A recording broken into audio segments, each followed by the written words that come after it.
I'm happy to announce somebody asked me to do a terpene question. But it's an optical rotation of a terpene question. Okay. I like them, not quite as much.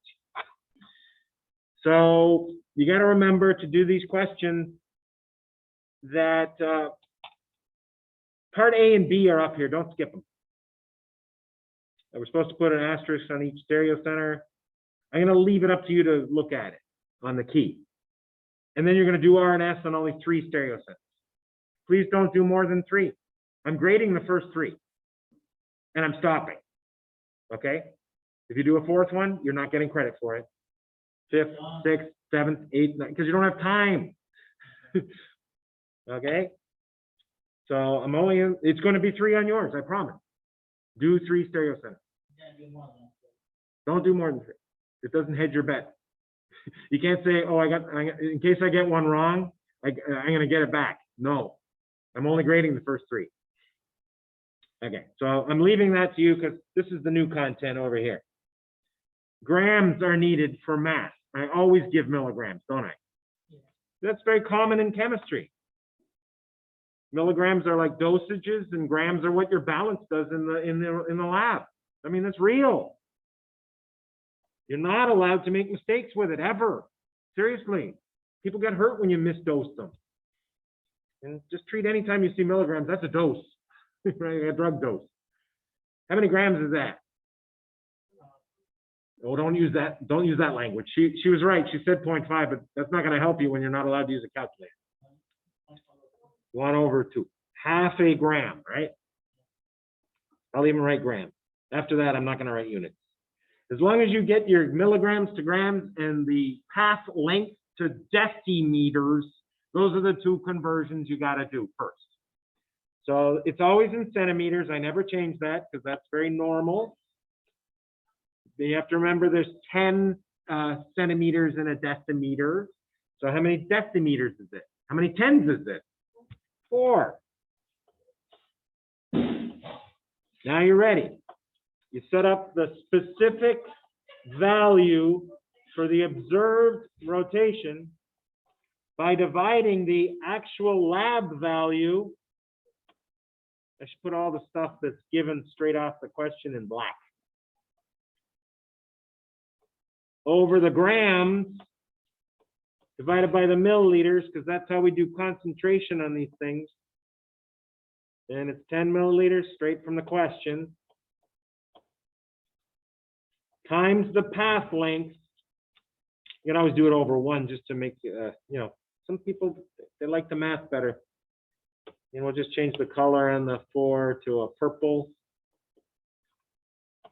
4 decimeters over 1.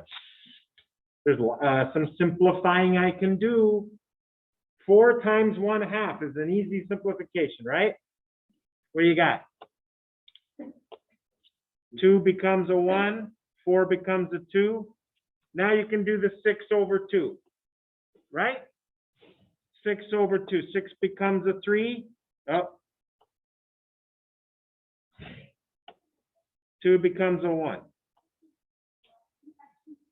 So definitely be looking at this in color when you can cross those out in like that. Okay, simplifies 2. Let's do it all in one color now. 3 over 1/10. Correct? Oh man, why can't they always be that easy? Yeah. Just in case. You can flip a denominator and put it in the numerator, right? Okay. So 30 is compared to 40. And before we move on, I should have looked at the signs from the beginning. Negative, positive. Okay, that don't match. Put it in the highlighter. Big highlighter. Signs don't match. Don't match. Therefore, which one's major? Molecule X as drawn or its enantiomer? Molecule X will be major if the signs did match. Enantiomer is major.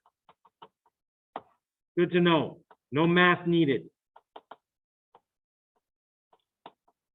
There's more enantiomer than anything else. I don't think I can stretch this thing to cover everything. Okay. That's only using the highlighted data. Okay, so we're going to do 30 over the reference value. What's the reference value?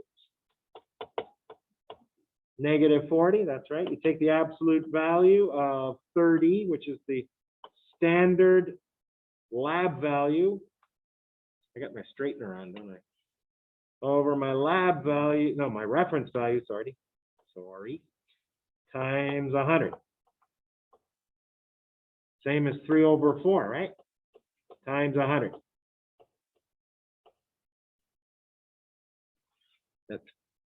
I love quarters. I've warned you many times, right? And this is representing how many quarters? Well, 3 quarters. What's that in a number? 75% EE. Means there's 75% more enantiomer than there is molecule X. That's what that means. That doesn't help you with the next part, does it?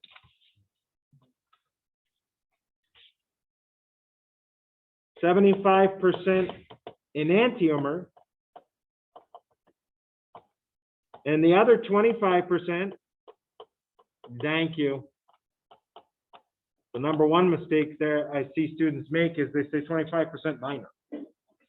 That would give a 50% EE, by the way. And that's not what we have. Racemic is the part of the solution that's invisible because the X molecules are canceled by the enantiomer molecules in equal amounts. So I only care about X. This is the only source of X. Half of the racemic.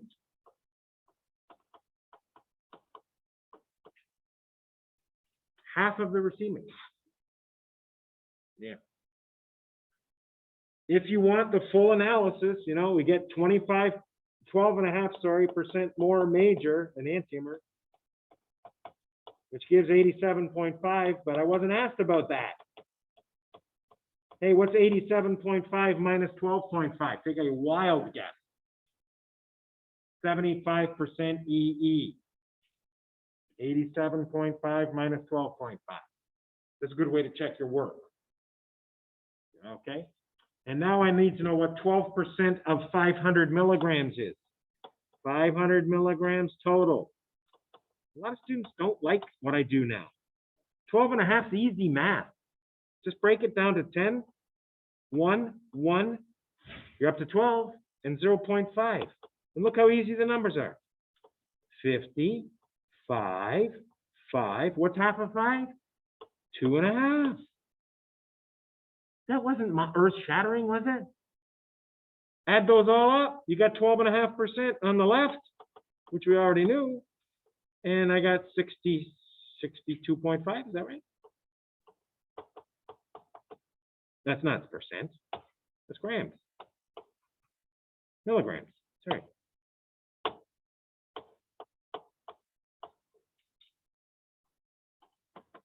Which is less than half of 500. Good. The minor molecule, right? And the percent was 12.5.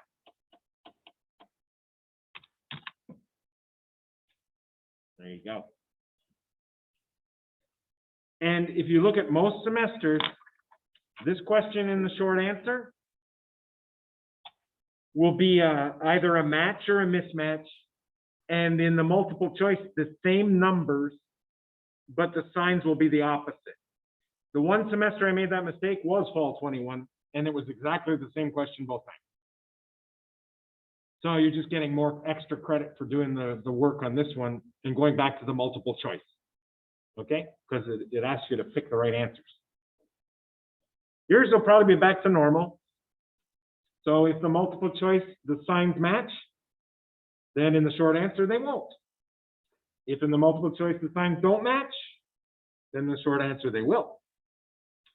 And, you know, that just changes what's major and minor. The numbers are the same. Okay? And there you have it.